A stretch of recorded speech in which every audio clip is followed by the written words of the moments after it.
गुलाबी परी की कहानी। कुशी को रात को सोने से पहले कहानी सुनने का बहुत शौक है। वह कक्षा 4 में पढ़ती है। वह अपनी माँ से कहती है, माँ आज रात मुझे कहानी सुनाओगी न? माँ कहती है, हाँ बेटा, अभी कुछ देर रुको, मैं रसोई का काम खत्म करके जल्दी ही आती हूँ। अब कुशी ने जल्दी से नाइट सूट पहना और अपने पलंग पर आकर लेट गई। थोड़ी देर में माँ का काम खत्म हुआ तो वो भी उसके पास आकर लेट गई। माँ बोली, हाँ अब बताओ कौन सी कहानी सुनाओ आज? कुशी बोली, माँ आज वो परियों वाली कहानी सुनाओ न। कुशी को परियों की कहानी सुनना बहुत पसंद है। वह हर तीसरे दिन कोई न कोई परियों वाली ही कहानी सुनना चाहती है। माँ बोली, अच्छा चलो आज मैं तुम्हें गुलाबी परी की कहानी सुनाती हूँ। माँ ने कहानी शुरू की। बहुत समय पहले की बात है, परीलोक में बहुत सारी परियां रहती थीं। उनमें से गुलाबी परी सबसे प्यारी थी। वह रानी परी की सबसे चहेती परी भी थी। गुलाबी परी यदि कोई इच्छा करती तो वह उसे जरूर पूरा करती।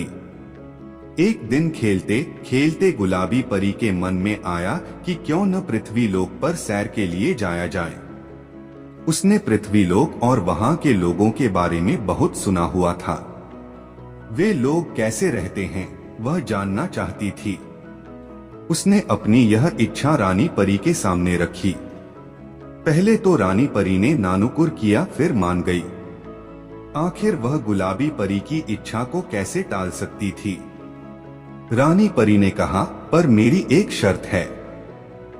पृथ्वीलोक पर तुम सिर्फ रात में ही जा सकती हो और सूरज की पहली किरण निकलने से पहले ही तुम्हें वापस आना होगा।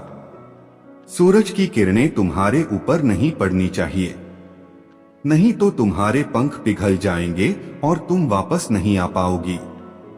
तुम्हें हमेशा के लिए मनुष्यों के साथ रहना पड़ेगा। गुलाबी परी ने जल्दी से कहा, ठीक है। वह तो पृथ्वी लोक पर जाने के नाम से ही उत्साहित थी। रानी परी ने कहा, लेकिन तुम अकेले नहीं जाओगी। तुम्हारे साथ तुम्हारी 3 और परी बहनें भी तुम्हारी सुरक्षा के लिए जाएंगी। सब्ज परी, नील परी और लाल परी। गुलाबी परी और भी खुश हो गई। ये सब तो मेरी सहेलियां हैं। अब तो और भी मजा आएगा। हम सब वहां जाकर मजे करेंगे, किसी बाग में खेलेंगे और नृत्य करेंगे। बाकी परियां भी बहुत खुश हो गईं। आखिर उनको भी पृथ्वी लोक पर जाने का मौका मिल रहा था। वे सब रात का बेसब्री से इंतजार करने लगी। जैसे ही पृथ्वी लोक पर अंधेरा छाया, चारों परियां तैयार हो गईं। रानी परी ने एक बार फिर से अपनी चेतावनी दोहराई, याद रहे सूरज की पहली किरण निकलने से पहले ही परीलोक वापस आना होगा। फिर रानी माँ ने सभी परियों को आंखें बंद करने को कहा। थोड़ी देर बाद जब चारों परियों ने आंखें खोली तो वे सब एक हरे भरे बाग में थीं। चारों तरफ सुंदर सुंदर फूल खिले हुए थे। तितलियां फूलों पर मंडरा रही थीं।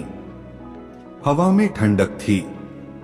उन परियों को ये हरियाली इतनी अच्छी लगी कि उन्होंने नाचना शुरू कर दिया। धीमा धीमा संगीत न जाने कहां से आ रहा था। कहानी खत्म हुई और कुशी को अपनी माँ की गोद में ही कहानी सुनते सुनते नींद आ गई।